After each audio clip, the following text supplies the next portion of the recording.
Kita ke informasi terkini terkait dengan sidang yang sedang berlangsung di Mahkamah Konstitusi, di mana pada hari ini sidang perkara sengketa hasil Pilpres 2024 mulai digelar dan sidang perdana ini adalah sidang pendahuluan pemeriksaan gugatan termasuk alat bukti. Dan perlu kita ketahui bersama bahwa gugatan sengketa hasil Pilpres ini pun disebut menjadi perlawanan terakhir kubu Anies Caimin dan juga Ganjar Mahfud.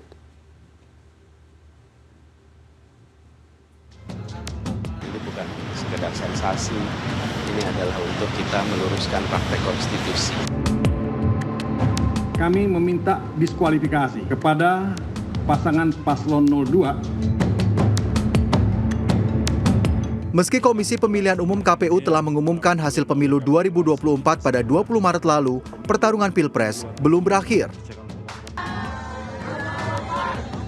Usai hasil Pilpres diumumkan, kubu Anies Caimin dan Ganjar Mahfud kompak mengajukan gugatan sengketa hasil Pilpres. Tim Hukum Nasional Anies Caimin mendaftarkan gugatannya pada 21 Maret atau sehari usai KPU mengumumkan hasil Pilpres. Sementara kubu Ganjar Mahfud mendaftarkan gugatannya pada 23 Maret.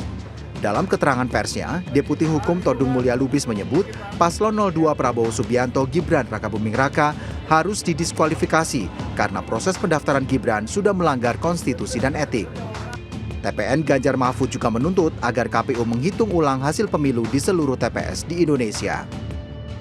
Kepada pasangan paslon 02 yang menurut hemat kami telah didaftarkan dengan melanggar ketentuan hukum dan etika. Dan itu sebetulnya sudah dikonfirmasi oleh MK-MK. Pertama saya sendiri, Yusri sama Hendra. Rabu 27 Maret, Mahkamah Konstitusi menggelar sidang perdana. Sidang dimulai dengan pemeriksaan pendahuluan, memeriksa kelengkapan, kejelasan materi permohonan, serta memeriksa dan mengesahkan alat bukti pemohon. Calon Presiden nomor urut 1 Anies Baswedan hadir dalam sidang sengketa Pilpres perdana. Anies berharap praktik konstitusi bisa terjaga. Nanti kita lihat prosesnya.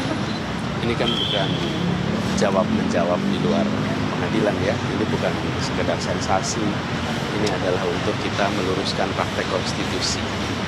Jadi jauh lebih besar, jauh lebih penting untuk kita melihat substansinya.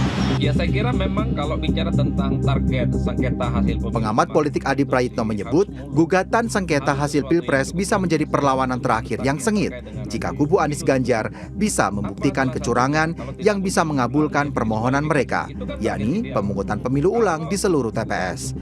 Namun, jika tidak, maka perlawanan ini akan sia-sia. Namun di sisi lain, proses gugatan sengketa Pilpres memang diperlukan untuk memastikan bahwa pemimpin negeri ini terpilih bukan karena proses kecurangan. Bagi saya secara umum yang melihat dari jauh, soal di Mahkamah Konstitusi ini bukan hanya soal seberapa kuat dan siapa yang paling menang dalam kontestasi ini, tapi bicara tentang kualitas. Hal-hal yang sifatnya substantif dan kualitatif perlu diuji nantinya di Mahkamah Konstitusi supaya kita itu punya presiden dan wakil presiden, anggota dewan yang terpilih adalah mereka yang legitimate, dipilih langsung oleh rakyat, bukan melalui proses-proses kecurangan. Sementara menanggapi gugatan sengketa Pilpres, Wakil Presiden terpilih Gibran Rakabuming Raka menanggapi dengan berseloroh soal gugatan yang menginginkan suara Prabowo Gibran menjadi 0 suara. Terus gimana mas? Cuma 0? Ya, maksudnya gimana itu? Ya perolehan suaranya cuma 0. Cuma 0? Ya, di setiap daerah itu 0. Saya nggak ngerti maksudnya itu apa tuh maksudnya. Mungkin Pak Ganjar ngelawak kali ya. Dalam sengketa Pilpres 2024, rencananya kembali digelar pada Kamis 28 Maret. Sidang digelar dengan penyerahan jawaban dan keterangan pihak terkait. Tim Liputan CNN Indonesia. Mohon peristiwa ini jangan dibiarkan